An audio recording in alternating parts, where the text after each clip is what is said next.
Bismillahirrahmanirrahim. Assalamualaikum warahmatullahi wabarakatuh. Apa kabar kalian anak-anak? Semoga kalian senantiasa dalam keadaan sehat dan tetap semangat. Mesti hingga hari ini kita masih belajar jarak jauh.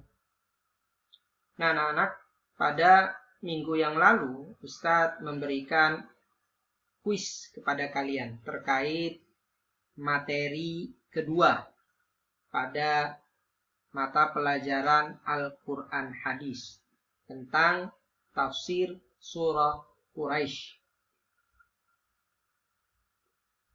Di sini Ustadz perhatikan kuis yang kemarin Ustadz share itu diikuti oleh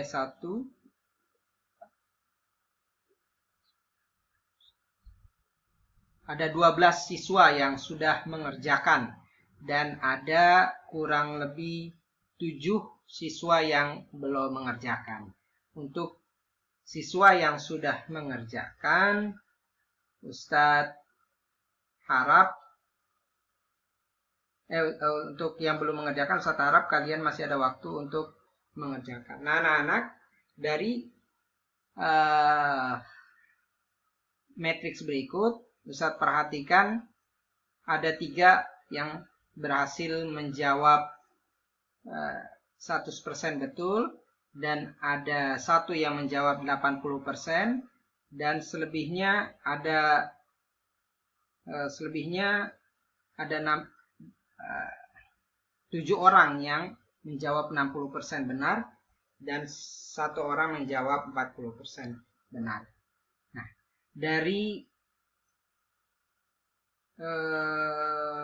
soal-soal yang diberikan, Ustadz perhatikan ada beberapa soal yang kalian banyak melakukan kesalahan. Pertama, soal nomor 3 dan soal nomor 5. Soal nomor 3 itu pertanyaan terkait dengan munasabatus surah atau korelasi surah. Yang kedua itu terkait siapa yang dimaksud dengan Quraisy. Pertanyaan siapa yang dimaksud dengan Quraisy. Dan yang ketiga banyak salah adalah soal nomor 2. Itu terkait dengan Rasulullah SAW hijrah ke kota Madinah. Ini pertanyaan terkait apa itu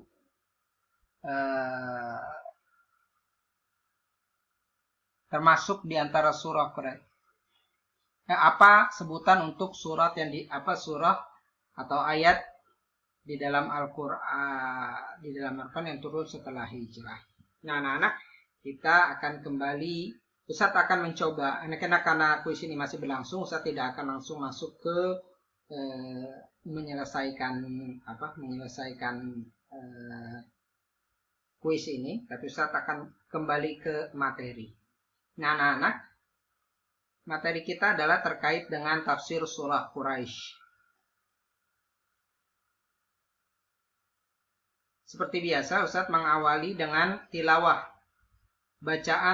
contoh bacaan surah Quraisy yang betul. Bacaan ini dipraktekkan oleh Ustadz Muhammad Lutfi LC. Beliau merupakan Al-Hafidh, kemudian kuliah di Libya, dan merupakan orang yang mendapatkan kehormatan dari Kerajaan Saudi Arabia untuk karena menjuarai lomba tahfiz yang diadakan oleh Mamlakatus As-Saudiyah, Kerajaan Saudi Arabia. Nah, kemudian Ustadz masuk ke kedua. Nah, ini yang perlu kalian perhatikan setelah kalian mempelajari bacaan yang benar terkait dengan surah Quraisy. Perhatikan makhorijul huruf, kemudian tajwidnya itu diperhatikan. Kita masuk ke terjemah surah. Kenapa kita perlu mengetahui, memahami atau mengenal terjemah surah Quraisy? Karena kita bukan orang Arab. Tentu untuk memahami lebih baik surah Quraisy itu kita perlu mentransliterasi, menerjemahkan Al-Quran ke dalam bahasa kita agar kita lebih memahami apa maksud dan makna yang diharapkan dari surah Al-Quraisy. Suratul Quraisy. Tapi sebaik-baiknya adalah ketika kita bisa memahami langsung Al-Quran menggunakan bahasa aslinya. Kenapa? Karena tetap zauknya beda dan pemahaman yang muncul dari terjemah bisa jadi kalau tidak dipahami dengan baik itu tidak sepenuhnya mewakili makna yang diinginkan daripada lafaz aslinya. Allah Subhanahu wa taala di dalam surah Quraisy berfirman, Bismillahirrahmanirrahim, li'ilafi Quraisy. Artinya kebiasaan orang-orang Quraisy. Ilafihim rihlatasyita'i was-saif, yaitu mereka biasa bepergian pada musim dingin dan musim panas. Nanti kita akan bahas maksudnya apa bepergian rihlah fis-syita dan rihlah fis-saif. Bepergian pada musim dingin dan bepergian pada musim panas. Kemudian falya'budu rabb hadzal bait. Maka hendaklah mereka menyembah Tuhan, Rabb, pemilik Ka'bah. Alladzi at'amahum min ju' wa amanahum min khauf. Yang telah memberi makanan kepada mereka untuk menghilangkan lapar dan mengamankan mereka dari rasa ketakutan. Nah, jika kita perhatikan sekilas, kira-kira bisakah kalian menebak kira-kira surah Quraisy ini berbicara tentang apa? Ya, betul sekali. Surah Quraisy ini berbicara tentang kenikmatan yang Allah berikan kepada orang-orang Quraisy. Ini berbicara tentang kenikmatan yang Allah berikan kepada orang-orang Quraisy. Apa saja kenikmatan yang Allah berikan, kita akan ketahui pada pembahasan selanjutnya. Selanjutnya kita akan masuk ke profil surah Quraisy. Surah Quraisy ini merupakan surah ke-106 dalam tartibus suwar fil Quran. Tartibus suwar, yaitu urutan surah di dalam Al-Quran. Sebagaimana kita ketahui, di dalam Al-Quran terdapat 114 surah, dan surah Quraisy merupakan surah ke-106. Surah Quraisy terdiri dari 4 ayat. Dan surah Quraisy termasuk dalam kategori surah Makkiyah. Apa itu surah Makkiyah? Nah, Ustaz harap kalian mereview kembali pelajaran pada pertemuan yang lalu. Jadi Ustaz tidak akan bahas apa itu surah Makkiyah, apa itu surah Madaniyah. Silakan kalian mereview kembali ke pertemuan materi sebelumnya. Kemudian penamaan surah Quraisy dengan Quraisy diambil dari potongan ayat yang pertama, li'ilafi Quraisy.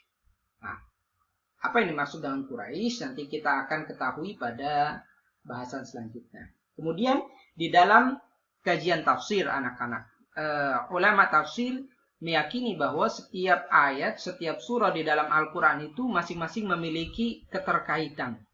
Gitu. Begitupun ilmu ini disebut dengan ilmu munasabatus surah atau munasabatul ayah, korelasi surah atau korelasi ayah. Gitu.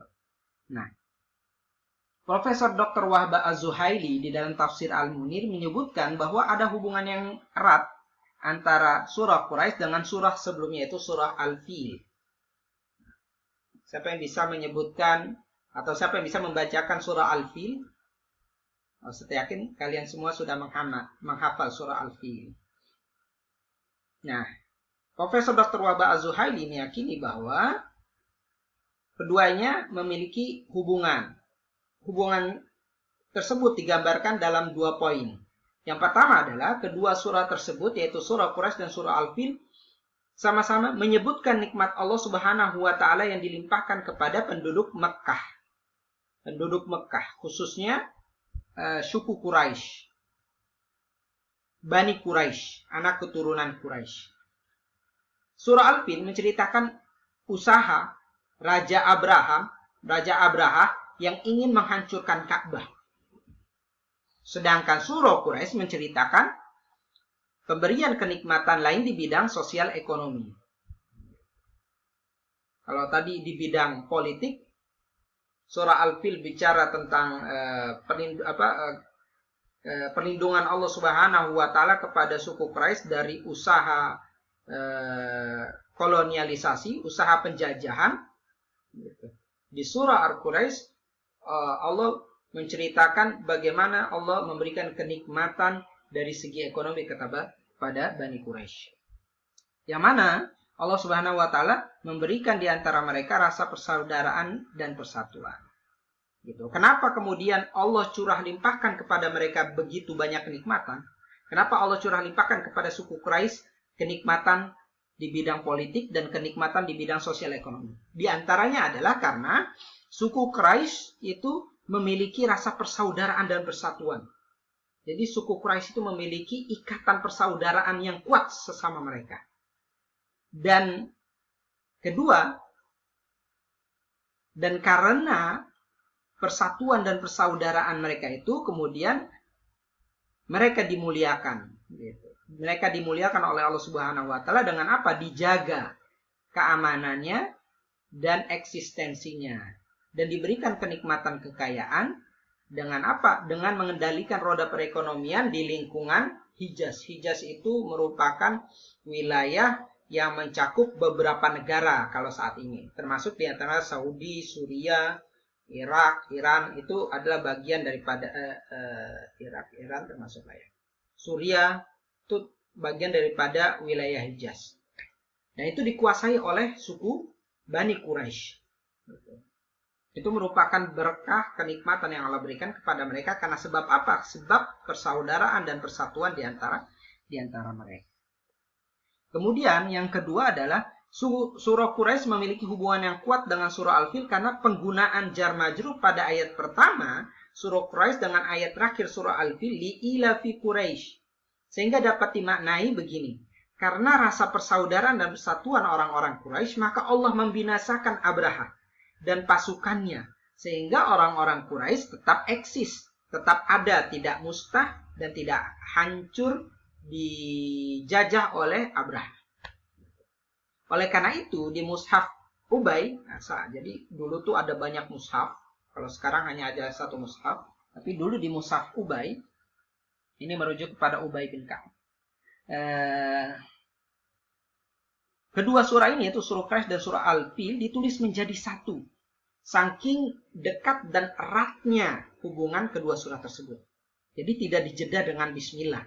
Namun kemudian pada surah Al-Imam, yaitu surah mushaf yang dikompilasi di masa Khalifatul Abu Bakar As-Siddiq dan kemudian dilanjutkan di masa Utsman bin Affan, kedua surah tersebut dipisah dengan dan dijeda dengan Bismillahirrahmanirrahim. Kemudian makna perkata, ma'ani al-mufrodat. Nah, ini makna mufrodat kita tidak akan bahas, kalian bisa baca sendiri. Apa yang dimaksud dengan li'ilafi Quraisy? Apa yang dimaksud dengan Quraisy? Siapa yang dimaksud dengan Quraisy? Gitu kan. Kemudian alladzi at'amahum al-bait. Apa yang dimaksud dengan al-bait di sini? Gitu. Karena al-bait sendiri secara harfiah artinya rumah. Tapi apa yang dimaksud dengan al-bait di sini? Nah, kalian bisa langsung baca sendiri.